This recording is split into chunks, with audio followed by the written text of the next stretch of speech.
back to another video and another Miracle Monday. Today I'm here with a special guest, my dear sister Andrea.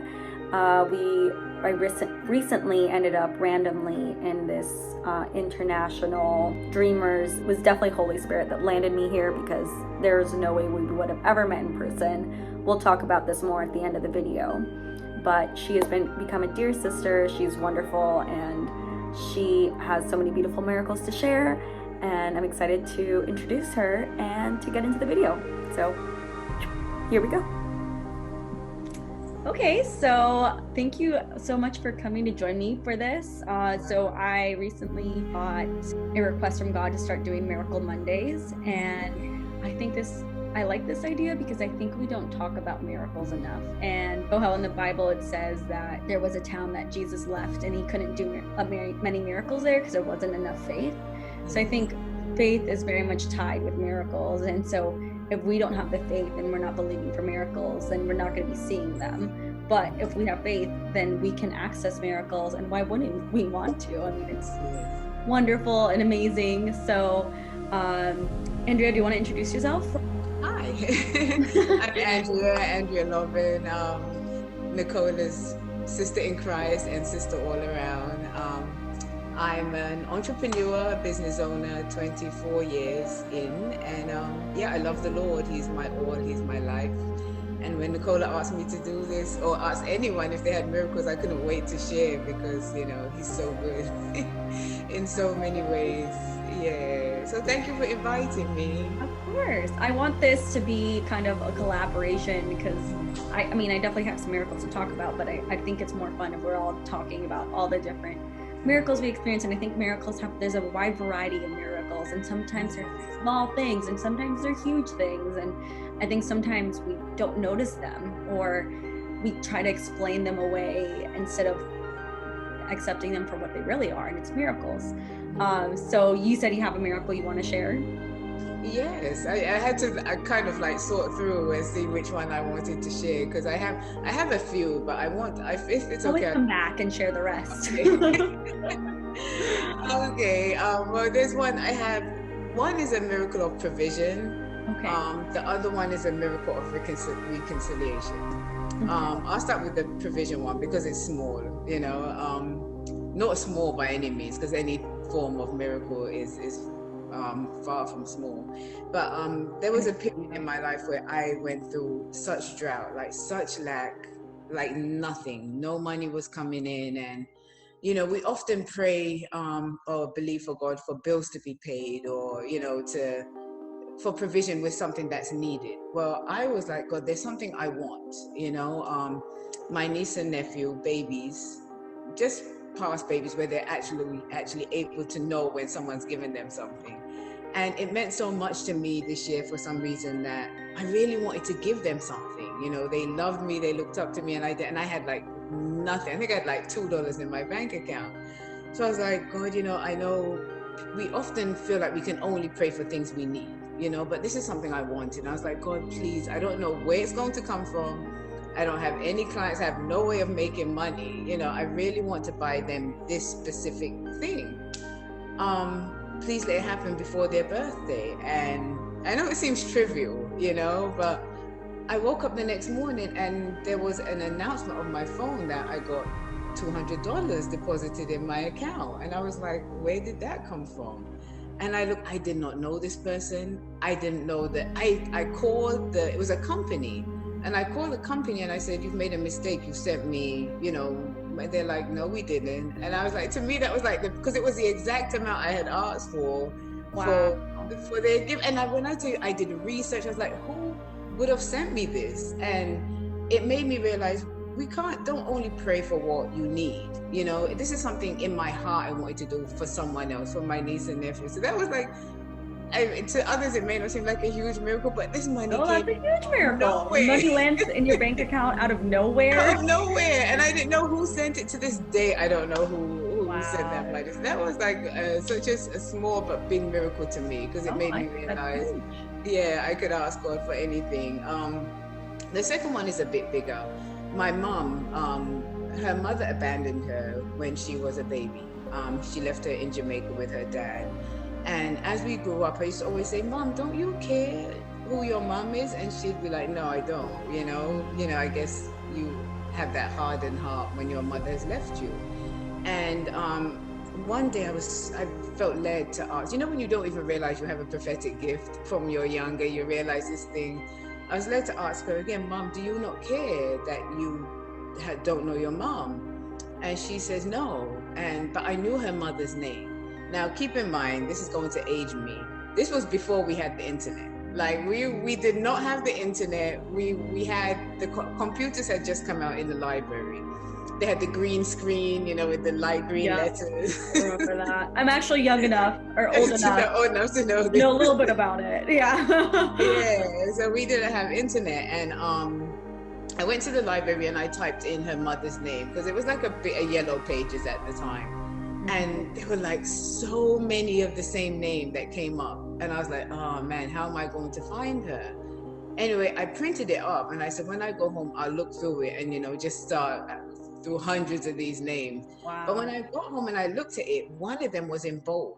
Out of all of the hundreds and hundreds of names, this one name was in bold. And I said, I'll start here, because I promise you, there were 300-400 names of the same name. Because it was the entire America, Makes sense. Yeah. And I called that one name and it was her. She answered the phone and I said, do you have a daughter named Elaine? And she said, no. And I was like, no. And she said, no, you have the wrong number. And she hung up. And I said, I'll call others later. I'm not going to go through all of these. And that night, my phone rang and another lady called and she said, did you call here earlier and asked said the name? And I said, yes. And she said, it's her. And she said, I came home and found her crying. And I asked her, it was her daughter. She said, I asked her what was wrong. She said, someone called me again. People had been calling her whole life because she threw her daughter away, like throwing it in her face. Oh. So when I called, she thought it was someone trying to bring back up the past. So when she hung up, she said no, thinking, and it was her. She called me back and we flew to New York. It was the most emotional thing. I wish we had like phone cameras back then. Yeah. I remember when they first saw each other and so that's the biggest miracle to me. Wow, no, that's incredible. Yeah. I love it. I'd say, and it's just like, sometimes you would try to explain away, I don't know, but like the fact that it was in bold, I mean, out of all of them, like how would that be? Exactly. Yeah. That's remarkable. I have one to share for this. Oh, I was going to ask you. I was like, I want to hear your miracle. This one's a bit random, but I was like, I think it counts.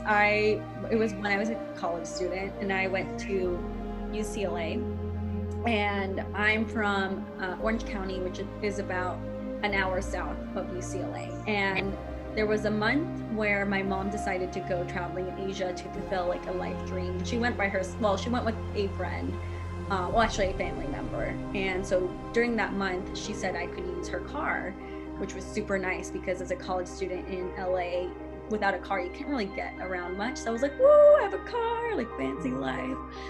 And there was this one weekend where my sister was still in high school and it was her prom. So I decided to go home that weekend to kind of help her out, help her get dressed and get her ready for prom.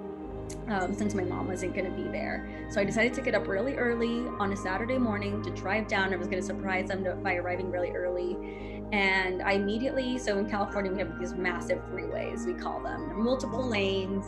And I immediately get on the freeway heading south and I go into the fifth lane in, fourth lane in. So the fifth lane is a carpool lane, and then there's a lane right before the carpool lane. In carpool lane, you have to have more than one person to go in that lane. So I was in the furthest lane in until that one because I was by myself. So I'm driving along, and of course, even LA, there's always like cars everywhere. Always. I'm driving along, and all of a sudden I see a big thing in the middle of the road, and I was like, oh no. And I look, and there's cars on both sides, so I can't swerve, I can't get out of the way, I just have to hit it. So I immediately hit it, and my tire on my left side was like destroyed. So immediately my car went like, and I was like, oh my gosh. So I'm like driving in the freeway going like 70, 80 miles per hour, and I have all these lanes I need to get through to get off. So I'm like, trying to desperately get off the freeway. And so I finally pull over, and I'm like shaking a little bit, and I'm like, oh my gosh, how am I gonna get home? And at that time, I didn't have a car regularly, so I wasn't paying for AAA. So I was trying to call my dad, and my dad wasn't responding. It was quite early, and then finally he responded, and he said, okay, I'm gonna see if I can call AAA. As we hung up, this like AAA pulls up behind me, and there's no way. Yeah, like as he hung up, I was like, oh my gosh, I'm gonna be here forever. Yeah. But it pulls up, and it comes up, this guy comes up to me, he's like, I wasn't called in for you, but I think you need help. And I was like, oh my gosh, I do. And so I was so like, I was really young at the time, and it was like scary, and I'm in the middle of the freeway, and I have a long way to drive, and basically he pulled out of nowhere, and he basically rescued my car. Oh my goodness. He like there was I mean, my dad had just hung up from the phone, and this guy was immediately there, and it was like an angel came. Oh my god! Like, you need help, and he that is amazing. That is that is definitely right up, and I drove home with like the spare tire very slowly. Yeah, you did go on your trip. Yeah, so I made it for my sister. Helped her get ready for her prom. Oh, you did? Okay. Yeah, but it was, I couldn't believe it. He just showed out of nowhere, like immediately after. And you know what that makes me think?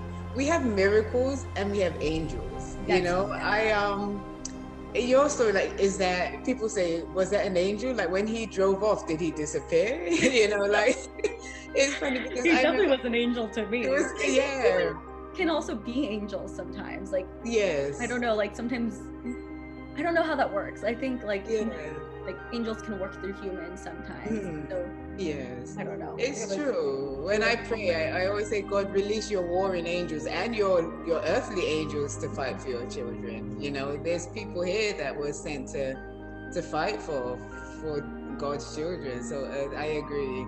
It reminds me, I had not to rant on too long, but I had we were driving to a game in Orlando. This was like when I was much younger, and a friend of mine, and I used to work for one of the Miami Heat players, and there was a game in Orlando. We said, let's drive up and check out an out-of-state game. So we drove up, and on the way up, out of nowhere, this car starts spinning in the middle of the street, and it's impossible for us to avoid it. And my friend turned the wheel really hard, and the car was, you know, it's like two tires almost, and I don't know what stopped the car from flipping, but all of a sudden it just went over into the embankment on the grass. And she's, you know, say, you all right, checking on each other.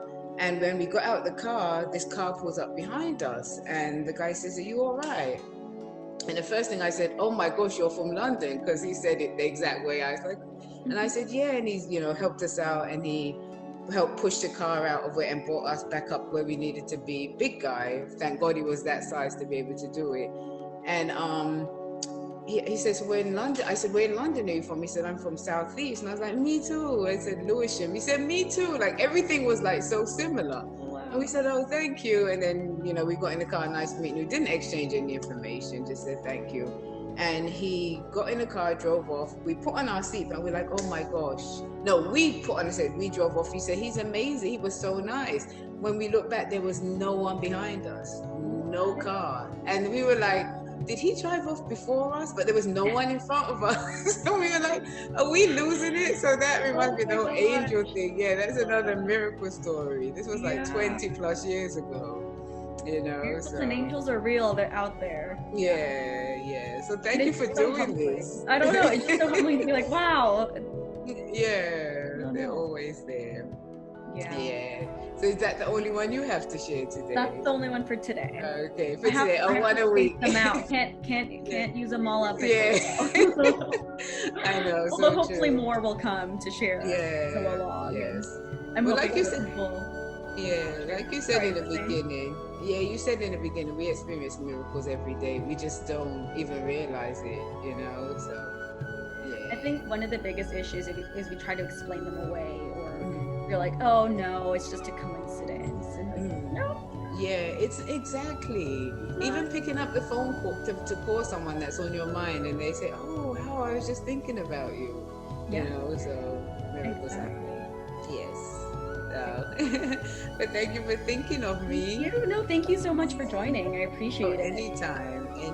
Welcome back anytime. It sounds like you have more stories. So I'm, God, keep them coming. So it's kind of a fun thing. We're like hoping for more miracles. Yes, keep them coming. Yeah, for sure. Thank you so much. And all right, anytime. Appreciate it. All right. Okay. So we just realized that there was another miracle that we forgot to talk about, which is how we all met anyways. Do you want to share how we all met? Yes, that would be phenomenal. That is a miracle in itself, and the fact that we've become such a close-knit sister circle. Nicola and I dream. We're dreamers. The Lord speaks to us through dreams, and we both joined a dream group online, an amazing dream interpreter. Her name is Elita. I'm sure many of you may know her. She does dream interpretations, and we joined her group. And during the group discussions, whenever we'd interpret dreams, there's a group of us just that really connected.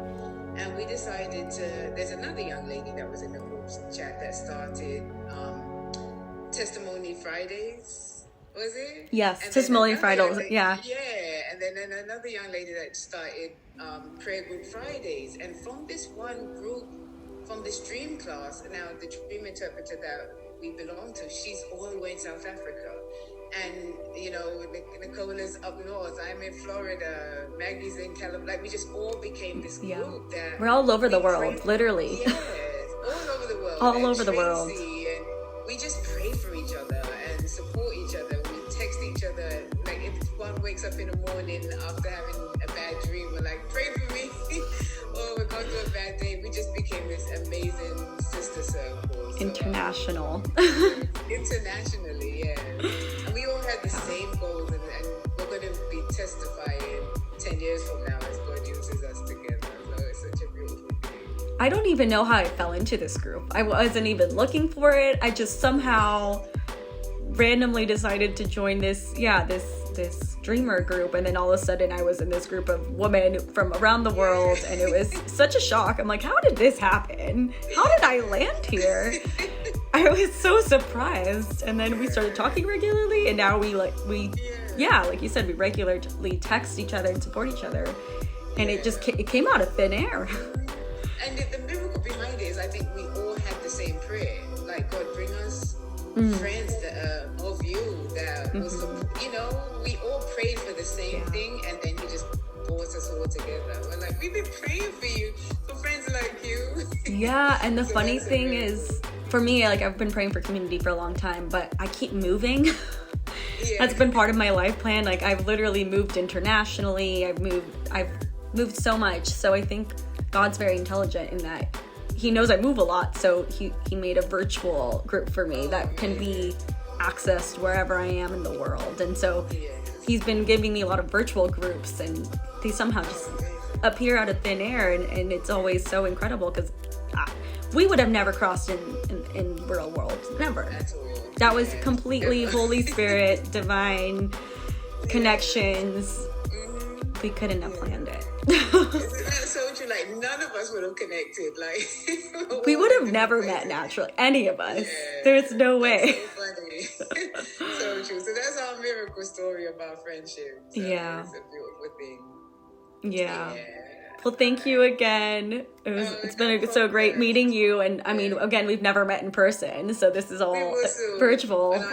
Before we go to Australia. Yeah, one day. We keep joking that we're for some reason meeting in Australia, so we'll let you know. We end up in Australia. We'll film it. we'll let you know. We'll keep you posted.